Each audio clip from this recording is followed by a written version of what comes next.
आज मैं बात करना चाहता हूं कि वो क्या फायदे हैं कुंडली में कमजोर ग्रहों के और हम कैसे इन कमजोर ग्रहों को अपने फायदे के लिए इस्तेमाल कर सकते हैं लंबे अरसे में। तो आइए देखते हैं शास्त्रों से, प्राचीन ग्रंथों की विभिन्न श्लोकों से कि वो हमें क्या बताते हैं कमजोर ग्रहों के बारे में और कैसे वो एक मौका बन सकते हैं। पहली बात तो ये है कि एक राय ये चलती है कि ग्रह सिर्फ असर या नतीजे देते हैं और उनकी कुछ स्थितियों का कोई मतलब नहीं है या उनमें या उनकी स्थितियों में कोई फायदा या नुकसान नहीं है। मैं इस बुनियाद को तोड़ना चाहता हूं हमेशा के लिए।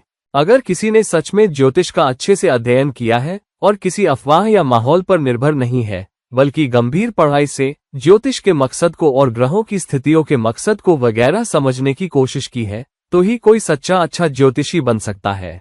मैं पराशर की होरा से ही एक श्लोक कहता हूँ, जिन्हें ज्योतिष का जनक माना जाता है। पराशर होरा में कहते हैं, आयुष्च लोक यत्र च शास्त्र सेयस्पते। इसका मतलब है, इस शास्त्र ज्योतिष का मुख्य मकसद लोगों की आयु और उनके सुख दुख का निर्धारण करना है। तो ये कैसे हो सकता है कि ज्योतिष का एक मकसद है मगर ग्रहों का कोई नहीं?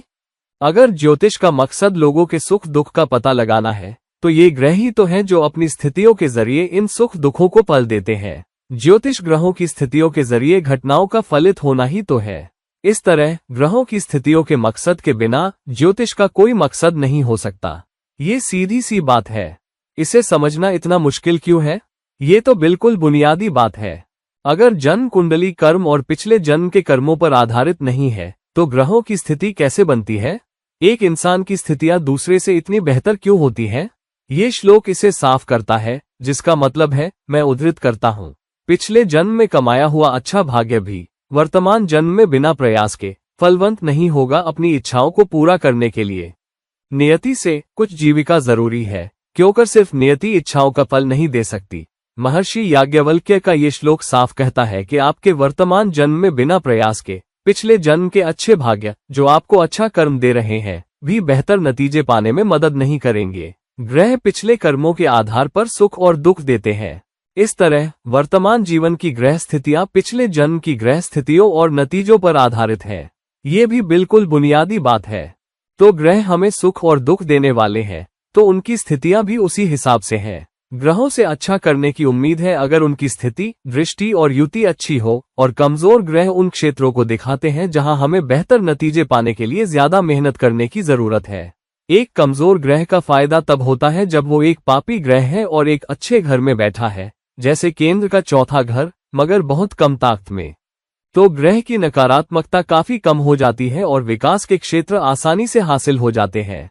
मिसाल के तौर पर कर्क राशि में चौथे घर में एक नीच का मंगल बहुत जबरदस्त आत्मनियंत्रण, हमदर्दी और लचीलापन दिखाता है, जो कि एक ऐसे जातक को घर पर या घरेलू जिंदगी में और परिवार के सदस्यों के साथ, खास तौर पर मां और जीवन साथी के साथ, दिखाने की जरूरत होती है। साथ ही ऐसी स्थिति चुनौतियां पैदा करती है जब बात रियल एस्टेट निवेश, भौतिक संपत्ति और वाहनों की आती है। तो ऐसे इंसान के लिए सीखने और सुधारने वाला हिस्सा है कि वो ज्यादा अनुशासित, हमदर्द, लचीला, तैयार रहे और अपनी आक्रामकता पर काबू रखे, क्योंकि आमतौर पर मंगल शामिल है। तो ऐसी स्थिति उस जातक के लिए एक बड़ी चुनौती है जिसके पास चौथे घर में एक ताकतवर नीच का मंगल है। आमतौर पर ऐसी स्थिति पिछले जन्म के उस कर्म का नतीजा है जहां संपत्ति, वाहनों, मां की देखभाल, जीवन साथी के प्यार के फल भोगे गए थे, मगर उन संपत्तियों की देखभाल नहीं की गई, या उनका दुरुपयोग किया गया, या औरों की चीजें चुराई गईं, और मां या जीवन साथी के साथ बुरा व्यवहार किया गया, या जीवन साथी को धोखा भी दिया गया। इस तरह एक नीच पर कमजोर मंगल का फायदा, जो लगभग 0 से 1 डिग्री पर हो, ये है कि जातक को रिश्तों पर इतनी मेहनत करने की जरूरत नहीं पड़ती, जो कि अगर नीच का मंगल ताकतवर होता तो जरूरी होती। वैसे भी ऐसे कमजोर मंगल पर हमदर्दी के लिए कम मेहनत की जरूरत पड़ेगी, क्योंकि जातक में वैसे भी बहुत कम आक्रामकता होगी और असल में दृढ़ता भी कम होगी। ऐसा जातक ज्यादातर वक्त अपनी मां और जीवन साथी की बात मान लेगा, अपनी जरूरतों को दृढ़ता से आगे भी नहीं रख पाएगा, और घर से जुड़ी पापी असर काफी कम हो जाती है और आमतौर पर काबू में भी रहती है। तो ऐसे मौके पर एक कमजोर ग्रह नुकसान की बजाय एक फायदा बन जाता है। कमजोर पापी ग्रह फायदेमंद होते हैं जब अच्छे घरों में बैठे हों, क्योंकि उनसे जुड़े गुणों पर काम करने की जरूरत कम हो जाती है। मगर पापी ग्रह अगर ताकत में हो तो दुस्थानों यानी 6, 8 या 12वें घरों में अच्छे होते हैं। एक और मिसाल, सूर्य आमतौर पर चुनौतियां देता है उस घर में जहां वो बैठा हो, क्योंकि वो उस घर से जुड़े रिश्तों में ऊंची ऊर्जा और ऊंचा अहंकार देता है। तो चौथे घर में वो माँ या जीवन साथी के साथ व्यक्तित्व या अहंकार के टकराव की वजह से चुनौतियां देता है।